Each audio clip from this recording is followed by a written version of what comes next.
ჩვენს მესამე ლექციაში, მესამე ნაწილში, მეხუთე ლექციის საუბარი გვექნება კავშირებითი კილოს ხმარებაზე დაქვემდებარებულ წინადადებებში, c'est-à-dire subjonctif dans la proposition subordonnée complétive, complément d'objet. On emploie le subjonctif dans la proposition subordonnée complétive lorsque la principale exprime la volonté, l'ordre, l'exigence, la permission, la défense, la prière, l'attente. Après les verbes vouloir, désirer, ordonner, exiger, permettre, défendre, attendre. Par exemple, il ne voudrait pas que tu partes. J'exige qu'il le fasse. Il défend que tu y ailles. Nous attendons que le musée ouvre. Elle ne permettait pas que le moindre objet fût déplacé dans la chambre de son fils.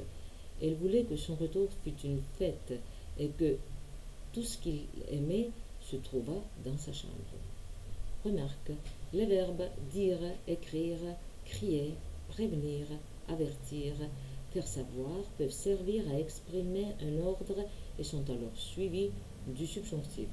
Par exemple, je lui dis qu'il écrit bien. Ici, nous avons la constatation d'un fait. Je lui dis qu'il écrive bien. Action présentée comme l'objet d'une volonté.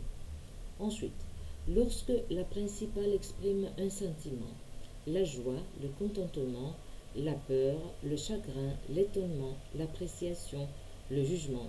Après les verbes se réjouir, s'affliger, s'étonner, être content, être étonné, craindre, avoir peur, trouver juste, trouver naturel, etc. Et nous avons ici des exemples. Nous sommes contentes qu'elle revienne demain. Elle est chagrinée que tu sois malade. Je suis étonnée qu'il ne soit pas venu. Nous trouvons naturel qu'il veuille le faire lui-même. J'ai peur qu'il ne soit en retard.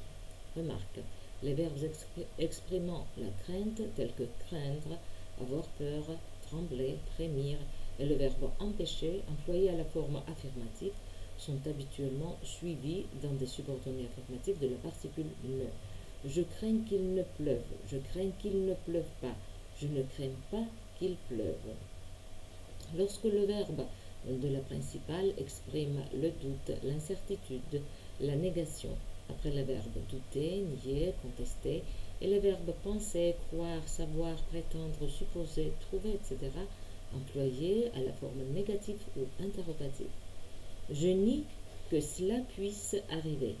Nous doutons qu'il revienne. Et remarque, il ne faut pas confondre le verbe douter avec verbe se douter, qui exige l'emploi de l'indicatif. Je doute qu'il soit malade, je me doute qu'il est malade. Je ne pense pas qu'elle ait oublié cela. Penses-tu qu'elle ait oublié cela? Je ne crois pas qu'il mente. Crois-tu qu'il mente? Je ne trouve pas qu'il soit paresseux. Trouves-tu qu'il soit paresseux? Remarque, le subjonctif est employé aussi bien après les verbes à la forme personnelle qu'après les verbes à la forme impersonnelle et les locutions impersonnelles, chaque fois qu'ils expriment la nécessité, les sentiments, le doute, l'incertitude, l'appréciation, le jugement. Il faut que tu saches cela. Il est nécessaire qu'il y aille. Il est temps que tu songes à te préparer aux examens. Il est dommage qu'on n'y ait pas pensé plus tôt. Il est juste qu'on l'ait critiqué et retenu. Il semble que tout se soit bien passé.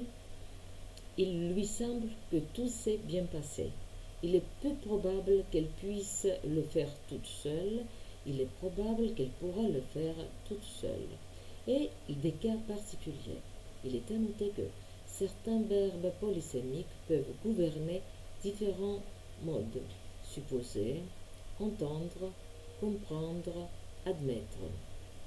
Le subjonctif est employé encore dans les subordonnées complétives lorsqu'elles sont introduites par l'élocution figée. Il ne tient qu'à moi, qu'à toi, qu'à lui. Il s'en faut de beaucoup, il s'en faut de peu. D'où vient que? C'est assez que, c'est beaucoup que.